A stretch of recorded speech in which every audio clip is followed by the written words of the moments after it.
El séptimo laberinto.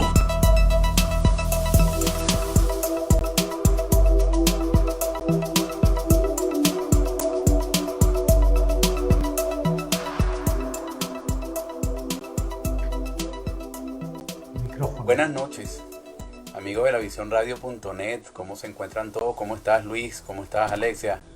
Muy bien por acá, bien. Muy bien, muy bien. Muchas gracias. Bueno, me alegra, son las 7 de la noche del 20 de julio.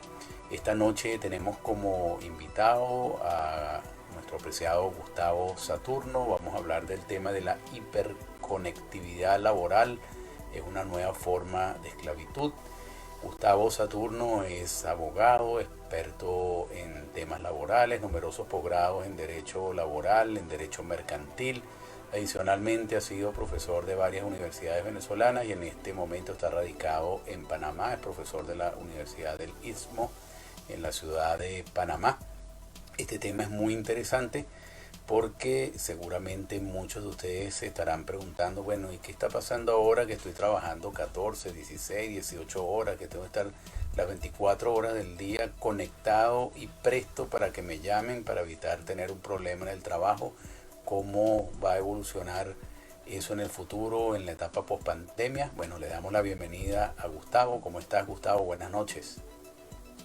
Hola Eduardo, buenas noches. Bueno, en primer lugar, muy agradecido por esta nueva invitación, encantado de estar aquí contigo. Un saludo muy especial también a Luis, a mi querida Alexia también, y por supuesto a todas las personas que nos están viendo o nos están escuchando por la Visión Radio. Encantado pues de estar aquí con ustedes. Bueno, qué bueno. Gustavo, hemos visto, bueno, esto se preveía que después de algún tiempo el teletrabajo se iba a popularizar más. En algunos lugares se ha popularizado más que en otros, pero quizás la pandemia aceleró los tiempos, ¿no? Y ya es muy conocido el caso de edificios de oficina que están prácticamente quebrados porque las empresas ya se acostumbraron a la dinámica del teletrabajo.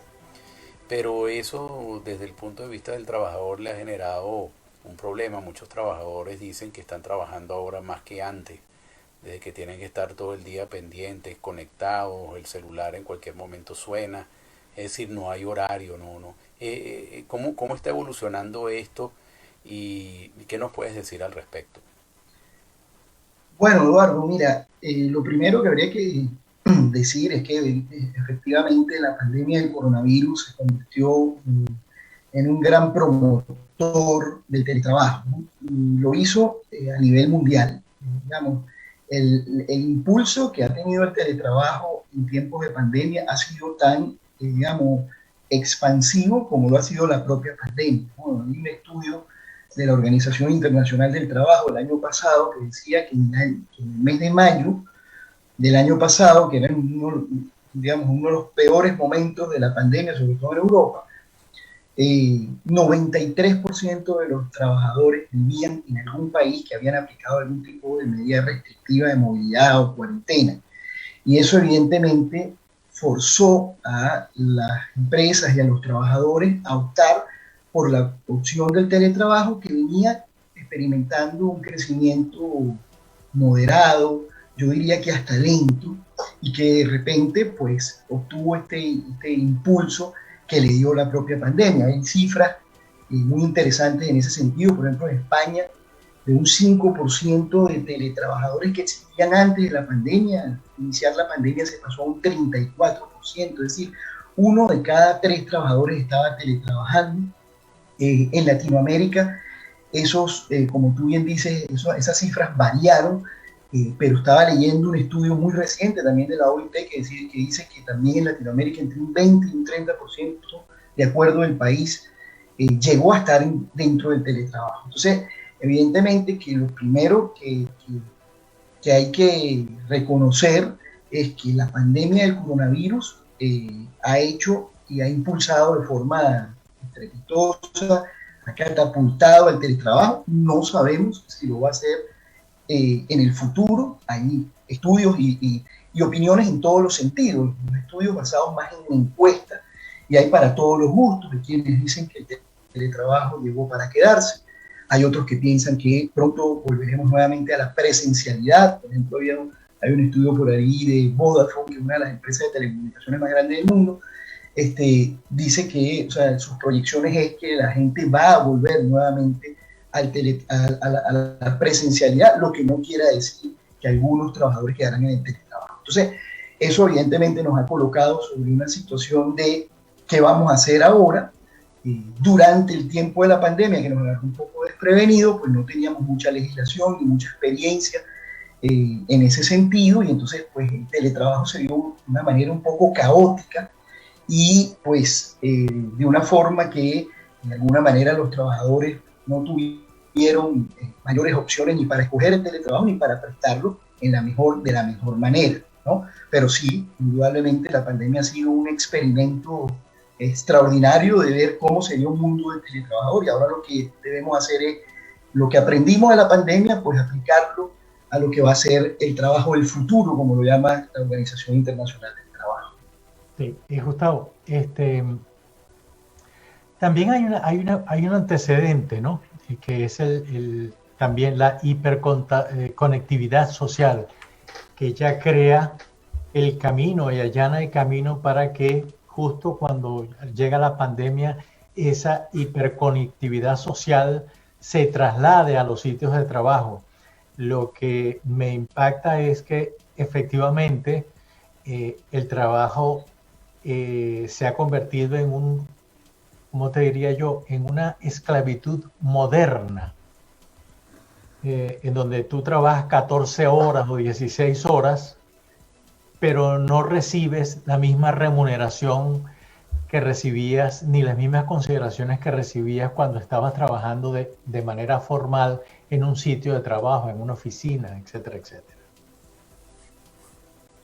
Efectivamente, Luis, eso que tú estás comentando es exactamente lo que está sucediendo. Estamos frente a nuevos retos, nuevos desafíos, frente a las condiciones de los trabajadores del siglo XXI, que son muy diferentes a los problemas que enfrentamos en el siglo XIX o en el siglo XX, no porque no fuera sobre el tema del exceso de trabajo. Si uno se pone a ver lo que dio vida al derecho del trabajo, ¿verdad?, al menos de lo que sería el derecho del trabajo en Occidente, fundamentalmente en Europa, pero después de América, fue los excesos de jornada y las pésimas condiciones laborales que hubo tanto en la primera como en la segunda revolución industrial. De hecho, el movimiento sindical, el movimiento obrero, su primera gran lucha ha sido siempre la limitación de la jornada de trabajo y los descansos obligatorios para los trabajadores. Eso hoy lo volvemos a enfrentar, pero de una manera muy diferente. Ya habíamos alcanzado legislaciones para limitación de jornada de 8 horas diarias, del descanso semanal obligatorio, de las vacaciones anuales, pero ahorita estamos frente a una situación diferente, porque, digo diferente porque yo creo que hay, a diferencia de lo que pasó en las revoluciones industriales anteriores, estamos ahorita como una especie de, como tú bien lo has señalado, es una especie de convenio entre empleadores y trabajadores sobre esta hiperconectividad. En el siglo XIX y en el siglo XX las protestas laborales eran la limitación de la jornada laboral. Hoy en día el trabajador está hiperconectado y pareciera en muchos casos que no le importa demasiado esa hiperconectividad, porque está dentro de una dinámica donde esa hiperconectividad no es solamente en el trabajo, sino en todos los ámbitos de su vida. Entonces, el problema que tenemos ahora es diferente, porque ya no van a ser las grandes luchas sindicales para limitarla, en este caso ya no en las jornadas laborales, sino que llaman el derecho a la desconexión, sino que pues lo que pareciera es que debemos, es que antes de cualquier cosa, es crear conciencia de los problemas y de los efectos nocivos que esa hiperconectividad podría traernos a los seres humanos en todo nuestro ámbito de vida, pero fundamentalmente a los trabajadores. Y es que, Gustavo, es un tema complicado de abordar, porque a veces no es el caso de una persona que está trabajando 16 horas al día desde la casa, sino es el caso que antes, en la jornada en la que tú hacías presencia física, bueno, cumplías con tu horario y salías, algunos se llevaban los problemas al trabajo, pero sabías que, sobre todo cuando no habían celulares, que al menos que hubiera una emergencia nadie te iba a llamar a la casa. Pero con esta hiperconectividad, de repente una persona, su trabajo efectivo durante el día es 3 horas, pero su tensión de que puede ser llamado en cualquier momento porque los horarios de todo el mundo no se compaginan. Entonces de repente un supervisor llega a la casa a las 11 de la noche y después de ver la película con la esposa y acostar a los hijos, que dice, bueno, me voy a poner a trabajar, y comienza a llamar a todo el mundo, a mandar mensajes y a pedir las cosas urgentes para el otro día. De manera que el trabajador está sometido a una tensión de casi 24 horas al día, de que puede ser llamado en cualquier momento y si no contesta se puede meter en un problema.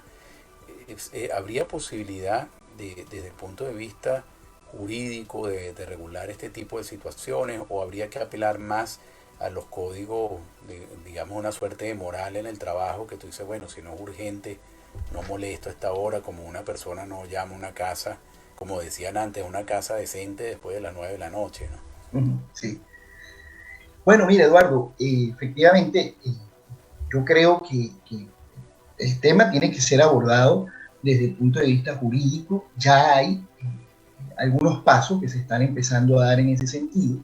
Se venían dando desde antes de la pandemia. Por ejemplo, en Europa se habían ya venido adoptando leyes sobre eso que ahora se llama el derecho a la desconexión digital del trabajador, que es el derecho que tiene el trabajador a no contestar mensajes de trabajo cuando está en sus horas de descanso, ¿no? Eso en Francia se hizo en el 2017, en España llegó a finales del 2018 y de algún modo pues también ha venido llegando a Latinoamérica. Como decía, ahora con el tema del coronavirus, pues muchos países se han volcado a legislar en materia de teletrabajo, que no existían. En la mayoría de los países no teníamos legislación sobre teletrabajo, y el tema del derecho a la desconexión se ha puesto como parte de esas legislaciones de teletrabajo, ¿no? ¿Por qué? Porque efectivamente el teletrabajador es quizás el más vulnerable a la hiperconectividad, lo que no quiere decir que el trabajador presencial tampoco lo sea, porque él está allí 8 horas al día, si es que esa sea su jornada, y luego llega a su casa y, como tú bien señalas, él sigue a disponibilidad del empleador, que es un concepto que en el derecho al trabajo ha tenido, digamos, una evolución interesante. No es lo mismo el trabajo efectivo, ¿verdad?, las horas en que el trabajador está realizando un trabajo efectivamente, a el tiempo en que el trabajador está a disponibilidad del trabajador. Modernamente el concepto de jornada se entiende cuando el trabajador está a disponibilidad del empleador, aunque no esté haciendo absolutamente nada, porque como tú bien dices, existe esa disposición a realizar cualquier tarea y por ende la atención propia que puede generar cualquier tipo de instrucción o de control o de trabajo, ¿no? Entonces, ahora con las leyes del teletrabajo, que se han dado sobre todo aquí en Latinoamérica, pues se empieza a plantear un poco el tema del derecho a la desconexión, aunque todavía pues no hayamos aclarado mucho de qué se trata eso, porque para muchos es o son las mismas normas de antes, que es respetar los descansos del trabajador. Dicen, no hay nada que hacer, simplemente respetar las jornadas que ya venían establecidas, pero no es tan fácil, porque como decía al principio, el trabajo ha cambiado, las nuevas tecnologías han impactado de forma muy determinante en las relaciones laborales, y entonces ahora nos enfrentamos probablemente a los mismos problemas, pero con efectos diferentes. Sí. Gustavo, a nivel de organismos internacionales, como es el caso de la OIT, es que se está trabajando sobre ese tema de hiperconectividad o como se le está diciendo, la nueva esclavitud, la esclavitud moderna. Sé que hay una organización, una fundación muy importante que tiene su sede en Australia, que se llama Walk Free, Caminar Libre, que está muy conectada y se creó una comisión entre ellos. Es una organización cuyos informes yo se los recomiendo, porque hace unos análisis muy buenos, hace unos estudios muy buenos sobre el tema de la esclavitud pasada, que se mantiene todavía, pero este caso en especial hace unos informes que valen la pena. Es que hay algo que se está haciendo porque en el fondo la relación laboral cambió y ahora ninguna contratación colectiva lo cubre. Aquellas banderas que enarbolaba el sindicalismo ya no son válidas. Entonces, cómo se va a manejar eso en el futuro? En algunos países de Europa incluso ya están reduciendo las horas de trabajo. Hay algunos que no solamente son horas, sino que cuando se despiden el jueves a la hora de trabajo a las 5 de la tarde, no regresan, sino hasta el día lunes. Y las conexiones, eso se acabó, como es el caso de Finlandia, por ejemplo. Bueno, Luis, mira, la Organización Internacional del Trabajo es un organismo que existe desde 1919, es decir, después de culminada la Primera Guerra Mundial, nació con el Tratado de Versalles, es decir, que es más antigua que la propia Naciones Unidas a la que pertenece, ¿no? Y desde ese año, esa organización ha estado produciendo convenios internacionales, recomendaciones, y también tiene programas, planes, todos vinculados alrededor del tema del trabajo. La jornada, como lo he dicho, ha sido uno de los grandes temas del derecho laboral, no solamente para la OIT, sino también para el derecho del trabajo en el mundo entero, ¿no? Incluso incluyendo los países anglosajones. No olvidemos que en los Estados Unidos pues, es donde nace fundamentalmente la idea de la jornada de 8 horas, y de allí el Día Internacional del Trabajador, que se celebra en casi todos los países del mundo, menos en Estados Unidos y en Canadá, en conmemoración a aquellos acontecimientos de la Haymarket Square en Chicago, que precisamente a finales del siglo XIX lo que buscaban eran las 8 horas. El convenio número 1 de la OIT es para establecer las 8 horas diarias y las 48 horas semanales. De manera que desde el primer día, la Organización Internacional del Trabajo se ha ocupado de los descansos, de las límites de la jornada, de los descansos de los trabajadores. Y bueno, no tiene ahora mismo un convenio sobre teletrabajo, es un convenio sobre el trabajo a domicilio, que es de finales del siglo XX, de 1996, que más o menos refería un poco, asomaba el tema del teletrabajo en el tiempo de la efervescencia del Internet de los años 90. Pero lo interesante es que esta organización en el año 2019, poco antes de que ingresara la pandemia, cumpliendo precisamente sus primeros 100 años de existencia, emitió una declaración muy importante, para mí histórica, sobre el futuro del trabajo. Así se llamó la declaración del centenario para el futuro del trabajo. Y puso sobre la mesa varios temas interesantes vinculados a las transformaciones que están experimentando las relaciones laborales de hoy en día, no solamente por las innovaciones tecnológicas, sino también por los cambios demográficos, por los cambios medioambientales y por la globalización. De manera que hay una serie de hechos que están impactando de forma determinante la relación de trabajo. Estamos pues frente a unas estructuras legales que no están adaptadas o no están no son las más adecuadas para el tipo de trabajo que estamos enfrentando, y esa declaración así lo advierte. De manera que a partir de allí, pues todos los esfuerzos, no solamente de la OIT, sino todos los organismos multilaterales, uno ve publicaciones a cada rato del Banco Interamericano de Desarrollo, o del Banco Mundial, o de las propias Naciones Unidas fuera de la OIT, sobre este tema del futuro del trabajo y las transformaciones que vamos a tener, que pueden ser muchas. Entre esas, pues, el trabajo a distancia, el tema de la hiperconectividad, la desaparición de una cantidad de puestos de trabajo que ahora las máquinas se van a encargar de hacer. En fin, pues una serie de unos cambios que decía en estos días el CEO de Google, pues son pueden llegar a ser tan disruptivos como lo fue el descubrimiento del fuego en su momento, que cambió para siempre el curso de la humanidad. Hay quienes piensan que nosotros estamos en este momento, en un momento así, ¿no? Ahora, Dentro del mundo del trabajo. Gustavo, ¿cómo se está visualizando el manejo de algunas situaciones particulares con el teletrabajo? Como, primero, el trabajador que desde su casa está haciendo uso de recursos propios, su electricidad, computadora, papel, etcétera. El trabajador que durante la jornada laboral, a lo mejor todo estresado por las actividades que tiene que hacer, tiene un accidente dentro de su casa.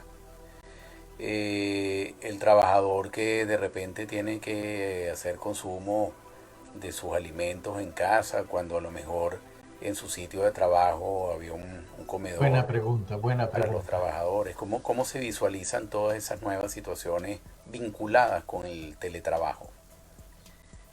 Sí, excelente pregunta, Eduardo, porque efectivamente una de las cosas de las que se están ocupando muchas de las legislaciones que se están produciendo y otras que se están discutiendo es ese tema de los equipamientos y de las compensaciones que se le tienen que dar a los trabajadores ahora que trabajan fuera de su casa. Lo primero que habría que quizás aclarar es que el teletrabajo no es necesariamente un trabajo a domicilio a través de tecnología de información y comunicación. Yo creo que es algo incluso que va más allá, ¿no?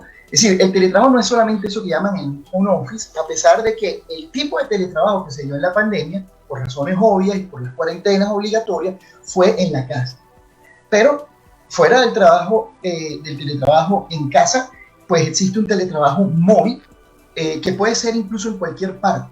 Lo que en sí supone esta nueva modalidad, o no tan nueva, pero expandida ahora, modalidad de trabajo, es que se trabaje a distancia del sitio o del lugar donde funciona la empresa, que es entendido todavía como una sede física, pero todos sabemos que vamos hacia la migración, no solo del trabajo, sino también de las empresas, del mundo físico al mundo digital. Tú lo decías ahorita con el desplome que ha tenido el sector inmobiliario en muchos países del mundo con el tema de la pandemia, ¿no? Pero bueno, ese es un primero como para aclarar, ¿no? Ahora, en ese teletrabajo domiciliario, pues efectivamente, el teletrabajador empieza ahora a incurrir en unos gastos que antes no incurría, como por ejemplo el tema de se discute si el internet debería ser pagado o no por el empleador, por decir algo, o algunos otros servicios. Varían las legislaciones en ese sentido, pues, pero la mayoría y la propia Organización Internacional del Trabajo ha recomendado que se les reconozca a los trabajadores pues unos pagos que no tienen carácter salarial, son unos subsidios precisamente por el gasto que le va a generar estar prestando el trabajo de su casa. Y las herramientas de trabajo tradicionalmente las ha colocado el empleador, es decir, todos los implementos, las computadoras y los software deben ser colocados por el empleador y su mantenimiento también debe ser hecho por el empleador. Ahora, lo que se dice, y solamente para agregar este comentario, lo que sí es peligroso es que si el movimiento sindical tiene en exceso beneficios del teletrabajo, entonces lo que podamos llegar en un momento determinado es a cortar el crecimiento del teletrabajo. Lo digo porque el derecho laboral y el movimiento sindical a nivel mundial siempre ha tenido un fin reivindicativo. Déjame ver qué consigo, que me paguen los servicios, que me paguen esto, etc. Eso hay que llevarlo con mucho cuidado, porque aunque yo creo que sí hay que pagar ciertas compensaciones y ciertos equipamientos, también es cierto que el trabajador se ahorra muchísimo. Eso era lo que te iba a comentar. Exactamente. Que el patrón pudiera decir, bueno, quedamos tablas, ¿no? Tú te ahorras el traslado, te ahorras el vestido, entonces quedamos así compensados en igualdad de condiciones. Bueno, yo diría, bueno, quizás no tanto quedamos tabla, lo que hay es que regularlo de una manera sincera, sin perder de vista que lo que tenemos que hacer siempre es promover el teletrabajo, porque cuando uno ve los estudios, y eso sí, estudios están frescos, porque, y por eso decía que la pandemia ha sido un experimento extraordinario para el teletrabajo, porque ahora cuando se le pregunta a los trabajadores si quieren regresar a la sede física de la empresa, la mayoría dice, no quiero regresar. Algunos dicen, me quiero quedar en teletrabajo absoluto, es decir, siempre, o en un teletrabajo parcial, pero son muy pocos los trabajadores que quieren regresar por completo. Entonces quiere decir que aún en el caso de este teletrabajo caótico de la pandemia, sin regulación en la mayoría de los casos, sin experiencia, aún así el teletrabajador lo receptó bien. Entonces, sí, yo creo que hay que pensar en ciertas compensaciones y repartir esas cargas, pero entendiendo de que esto es una enorme ventaja para unas partes y para la otra. El empleador puede reducir eventualmente los espacios físicos, lo que le supone un ahorro, y el trabajador pues se ahorra todo lo que eran los traslados, las comidas cuando no están incluidas dentro de la legislación de que se trate, porque hay algunos países que tienen incluida digamos, ese programa de alimentación al trabajador. Otro, como el país donde yo vivo, en Panamá, es absolutamente opcional para el empleador. Entonces, es un ahorro importante. Entonces, ojalá no terminemos discutiendo por pequeñas cosas que a la larga lo que hagan es entorpecer el teletrabajo, porque hay que tener mucho cuidado, y esto quiero decirlo con mucha responsabilidad, pero el teletrabajo que tenemos hoy en día no es una conquista del movimiento obrero como sí lo fue la jornada de 8 horas. Nosotros hemos ido a la fórmula del teletrabajo 2 veces en la historia. En los años 70, con la guerra del Yom Kippur, Estados Unidos trató de lanzar el tema del teletrabajo para ahorrar energía, para ahorrar gasolina en tiempos de un embargo de crudo, ¿verdad? No se pudo hacer porque evidentemente no teníamos ni siquiera la primera potencia del mundo tenía las tecnologías para poder implementarlo. Y ahora con la pandemia del coronavirus, las 2 veces no hemos ido allí porque ha habido un político visionario que ha visto el futuro del trabajo y lo ha promovido, o un sindicato o una federación internacional que vio esto. Fuimos por una necesidad que nos imperante de quedarnos en nuestra casa y protegernos de un virus. Pues bien, ahora entonces tenemos que ser responsables de no querer tomarnos esto para nadie, sino más bien de promoverlo, porque esto beneficia a todas las partes, beneficia al empleador, beneficia al trabajador y también a los estados, también al medio ambiente. Todo el mundo sale ganando si lo logramos implementar de la manera correcta y de una manera adecuada. Gustavo, esta hiperconectividad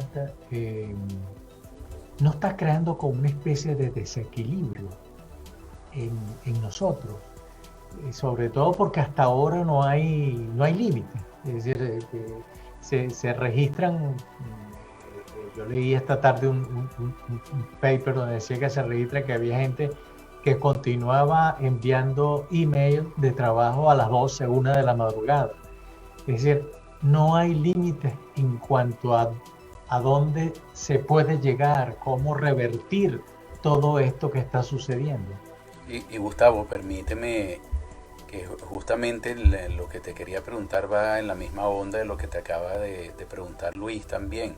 Se ha estado midiendo lo que es el efecto sociológico en esta nueva situación, porque digamos, cuando los trabajadores van a una empresa, pues allí se encuentran, se establecen lazos laborales, hay algunas nuevas formas de cooperación, pero con ese trabajo a distancia es muy complicado, ¿no? Habrá algunos que ni se habrán visto, se verán una vez a la semana en una reunión de la empresa. ¿Eso no afectará también el comportamiento ya organizacional, el desarrollo de los propios esquemas laborales, si es una empresa de ventas inclusive, hasta tendrá un impacto a lo mejor positivo o negativo, no lo sé, sobre las ventas? Sin duda alguna que sí, porque desde siempre, desde antes de la pandemia, cuando analizábamos la figura del teletrabajo, lo veíamos desde las ventajas que el teletrabajo produce, pero también desde las desventajas o las oportunidades de mejora, como se dice hoy en día, los peligros y los riesgos, ¿no? Y efectivamente muchos de esos peligros, muchos de esos riesgos están enfocados en esa hiperconectividad a la que se refería Luis también en su pregunta, ¿no? Hoy en día estamos entonces enfrentando desafíos, nuevos riesgos laborales, por ejemplo así, porque esa hiperconectividad pues entonces genera ansiedad en el trabajador, genera eso que llaman el tecnoestrés. Muchas veces los trabajadores no están lo suficientemente capacitados para maniobrar con toda esta nueva tecnología. ¿Cuántas personas? Yo escuchaba a uno de los grandes maestros latinoamericanos de derecho laboral en un congreso que decía que él no sabía lo que era Zoom antes de iniciar la pandemia, ¿no? Y yo creo que eso le pasó a muchísima gente. Y entonces esa falta de capacitación eleva los niveles de estrés, no solamente porque estoy hiperconectado, sino porque además no sé cómo manejar esta situación. Eso que tú dices, el aislamiento del trabajador en su casa, la pérdida, digamos, del sentido del rol que ese trabajador cumple en la empresa, el sedentarismo. Uno de los grandes problemas que hemos tenido que enfrentar a lo largo, digamos, después de la primera y segunda revolución industrial, pues ha sido el tema de los accidentes y las enfermedades profesionales, ¿verdad? En ese sentido hay estadísticas bueno, son aterradoras, también de OIT, entre otros organismos internacionales, que señalan el número de accidentes y enfermedades que tenemos cada año. Se dice por allí que 2.78 millones de personas pierden la vida al año por razones de tipo laboral, ¿verdad? Enfermedades, muchísimo. Hoy te dice que cada 15 segundos 153 trabajadores sufren al menos un accidente de trabajo, y eso no disminuyó durante el tiempo de la pandemia, que uno pudiera haber pensado que por el hecho de estar un poco más encerrado íbamos a estar también un poco más seguros. Resulta que a lo mejor estamos más seguros frente a cierto tipo de accidente, pero no frente a otro. Y cuando uno ve las causas de las enfermedades profesionales que históricamente han existido, las cardiopatías, los accidentes cerebrovasculares, son las principales causas de muerte de los trabajadores, y la causa fundamental es el exceso de trabajo. Entonces, no es poca cosa, no son pocos los riesgos de no atender esta hiperconectividad. No le conviene ni siquiera a las propias empresas, porque vamos a tener trabajadores más enfermos, menos sanos, y eso no ayuda a la productividad de la empresa. De manera que los primeros interesados en que este tema se atienda son los propios empleadores, las propias empresas, y por eso, pues algunas legislaciones, más que imponer ahora una desconexión o digamos de forma directa a través de la ley, lo que se está tratando de estimular es que sea a través de las negociaciones colectivas de las empresas que se aborde este tema y se tomen medidas en pro de eso, porque al final todos estamos interesados en que los trabajadores estén sanos. Lo que pasa es que, bueno, no todas las empresas, hay algunas muy emblemáticas, IKEA, por ejemplo, el Banco de Santander, han venido estableciendo políticas de derecho a la desconexión, pero hay otras empresas pues, que lo que miran es la productividad, y así como la película de Charlie Chaplin de 1936, de tiempos modernos, donde se optimizaban los movimientos al punto de que el trabajador pues, no tuviera un segundo que no estuviera produciendo, al final lo que logramos con eso es enfermar al trabajador y perjudicar en mi criterio a la empresa. Gustavo, ¿es que hay alguna estadística que nos diga en estos momentos cuál es el país que tiene la mayor hiperconectividad laboral? Yo me imagino que deben ser los asiáticos, por razones obvias, ¿no? Por la actividad económica que realizan. Yo viendo una película que se las recomiendo, una película coreana, se llama Mi Señor, creo que se las recomendé incluso, y yo realmente me quedé asombrado de esto que se llama hiperconectividad. Ellos no descansan. Porque inclusive, Luis, pudiera llegar el caso de, digamos, en todos los trabajos a veces hay un supervisor de que se diga, bueno, vamos a instalar una cámara en la casa de cada quien para ver si está sentado en su sitio de trabajo. No. Bueno, Eduardo, mira, eso que tú estás diciendo es también otro de los elementos que las legislaciones están abordando, que también no era nuevo, pero que ahora vuelve a estar nuevamente en el epicentro de las discusiones, que es el derecho a la intimidad del trabajador. Porque, ¿qué pasa ahora que yo trabajo desde mi casa? No, porque ya lo decía, no es que el teletrabajo sea solamente de casa, pero la mayoría del teletrabajo todavía sigue siendo encima del de la pandemia. Pues ahora entonces también esos mecanismos de control para supervisar el trabajo pueden violar un derecho humano fundamental a la vida privada, a la intimidad que tiene que tener todo trabajador y que tiene que tener toda persona además, ¿no? Porque no solamente los trabajadores. Ya se habían venido presentando problemas a nivel mundial, digamos, en todos los países. Incluso hay muchos fallos del Tribunal Europeo de Derechos Humanos sobre el tema. Por ejemplo, ese que tú comentas de las videocámaras. Hay fallos incluso que a veces son hasta un poco jocosos, porque es una videocámara que termina viendo a un par de enamorados trabajadores y entonces terminan siendo despedidos y dicen, bueno, ¿por qué esa cámara estaba filmando eso si esa cámara no era para eso? Por decir algo, ¿no? O Al principio fueron los correos electrónicos, ¿no? Los empleadores revisaban los correos electrónicos de sus trabajadores para ver qué hacían, dónde navegaban, dónde se metían. Ahora resulta que estos mecanismos de control van a entrar incluso dentro del hogar del propio teletrabajador, de manera que la intimidad ha sido otro de los elementos que hemos colocado, que se ha colocado dentro del debate, aunque tampoco sea una cosa es decir y garantizar el derecho a la desconexión, el derecho a la intimidad, y otra cosa es ver cómo entonces se viabiliza eso en la práctica. Sí, eso que tú dices es cierto. Yo me imagino que el mismo control que tienen las empresas en las oficinas de bloquear una cantidad de páginas de manera tal de que el trabajador se concentre única y exclusivamente en el trabajo y no atienda asuntos personales, eso debió haberse trasladado a la casa. Y en primer lugar, y en segundo lugar, el tema de la salud es muy importante, porque yo estoy seguro que 8, 10 o 12 horas pegado a una computadora, eso te debe tener problemas graves de visuales o de cualquier otro índole. ¿Eso quién lo paga?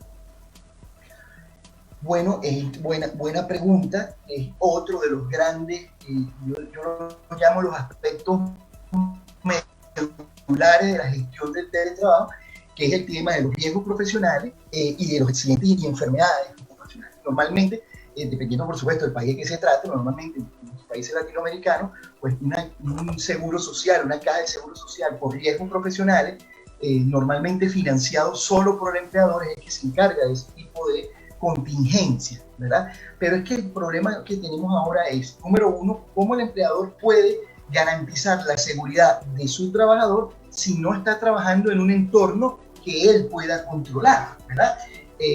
Anteriormente era en el entorno que él controlaba y bueno, ciertas medidas de seguridad se tomaban desde la empresa, pero ¿cómo se toman esas medidas de seguridad ahora y cómo se supervisan? Decía Eduardo, que vamos a ponerle una cámara adentro, no podemos, hay un principio de inviolabilidad del domicilio, un derecho fundamental. Por ahí la ley chilena, por ejemplo, dice, ni siquiera el Ministerio del Trabajo, la Administración del Trabajo, el ente encargado de supervisar el cumplimiento de las normas puede entrar al domicilio de un trabajador sin antes no recibe la autorización de ese trabajador. ¿Tú crees que este tema de la hiperconectividad en algún momento del teletrabajo, después de que pase un poco más la pandemia, comience a revertirse o ya es una tendencia irreversible? Yo creo que es una tendencia irreversible. Estamos presenciando, no sé si estamos en un cambio de era, como piensa, por ejemplo, el CEO de Google, no lo sé, pero indudablemente estamos en un punto de quiebre respecto a cómo veníamos haciendo las cosas.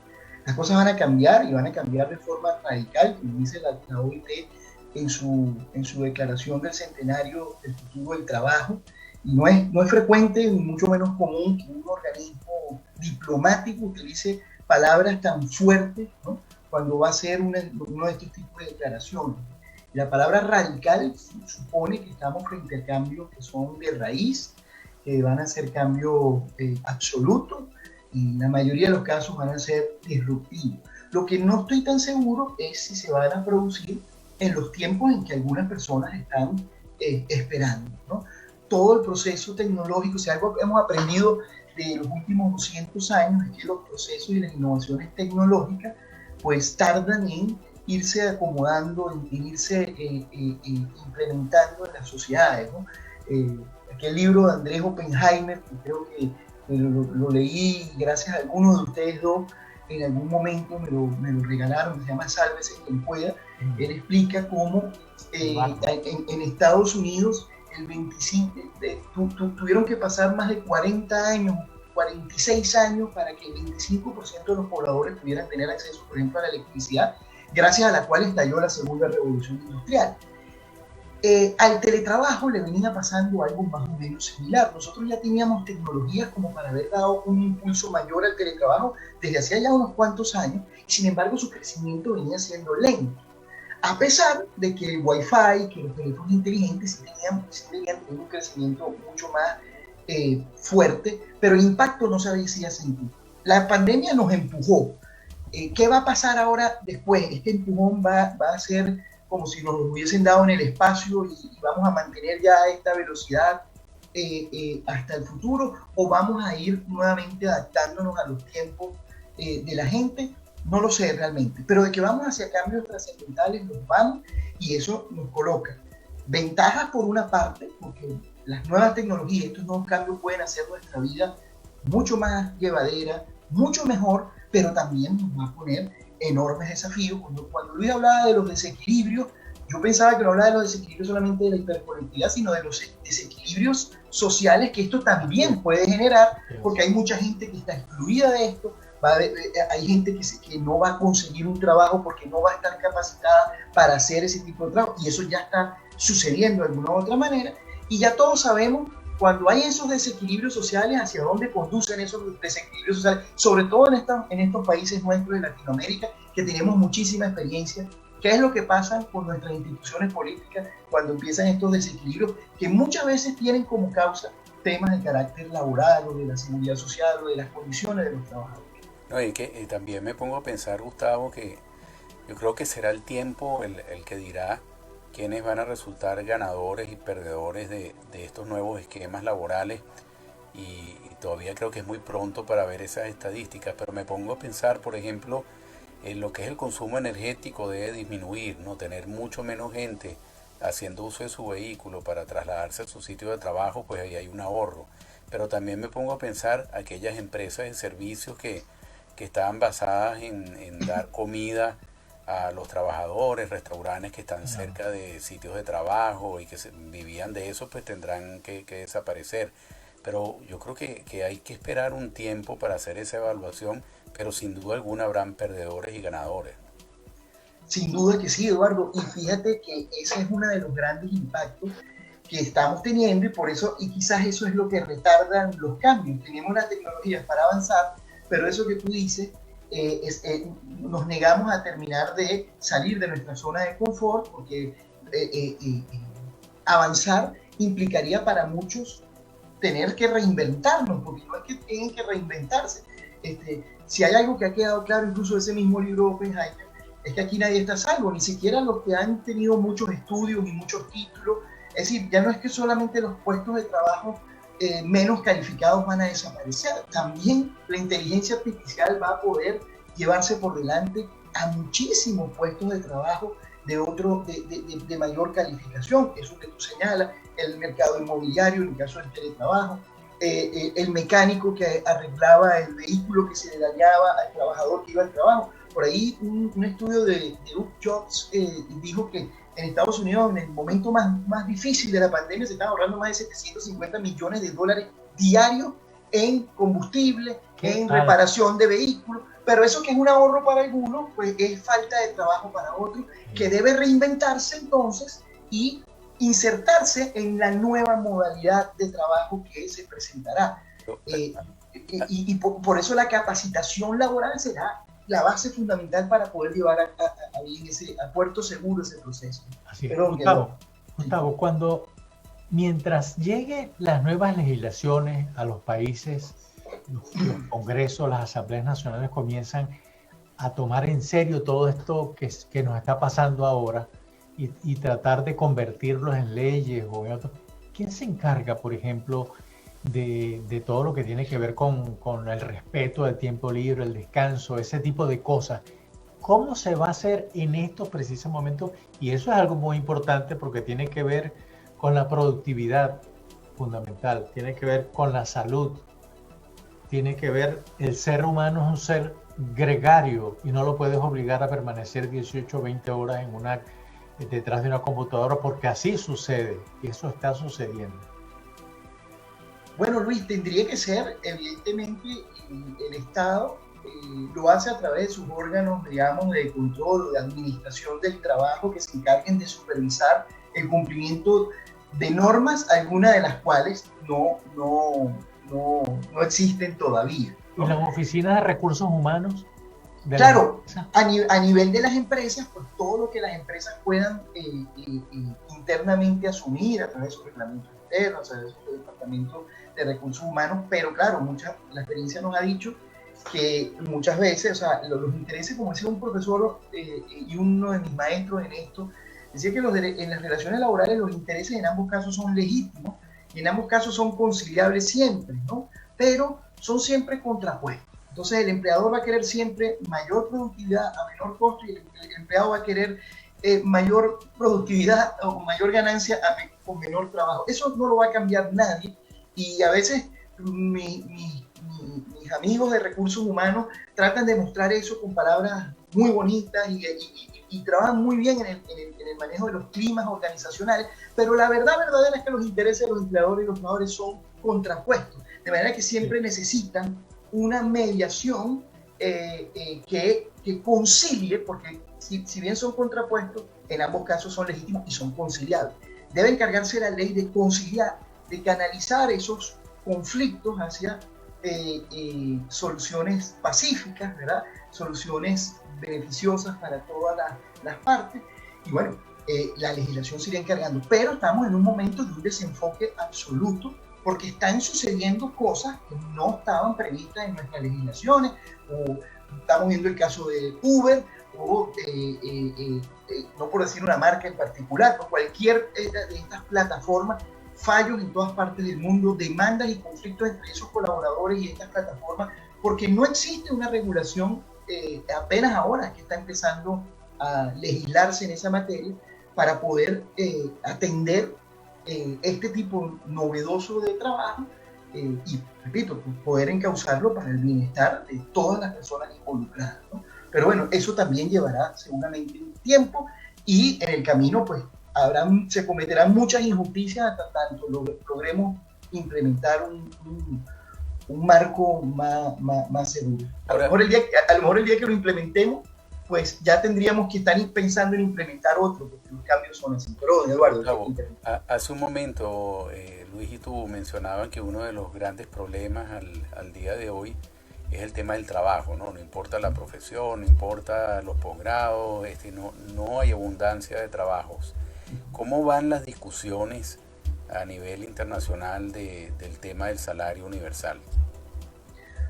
Bueno, la verdad es que de eso conozco poco, Eduardo. No te sabría decir cuánto sobre el tema se haya podido avanzar. El salario, pues normalmente lo que se ha establecido es procurar siempre que el salario exista un mínimo que pueda ser suficiente para los trabajadores y poder subsistir, ¿no? Pero todos sabemos que precisamente toda esta situación que estamos generando o que se está generando está de alguna manera afectando no solamente los puestos de trabajo, sino las remuneraciones también de los trabajadores, ¿no? Por ejemplo, pongo un ejemplo con el tema del teletrabajo y un asunto que, por ejemplo, aquí en Latinoamérica todavía pareciera que no estuviéramos viendo, eso que llaman el dumping social.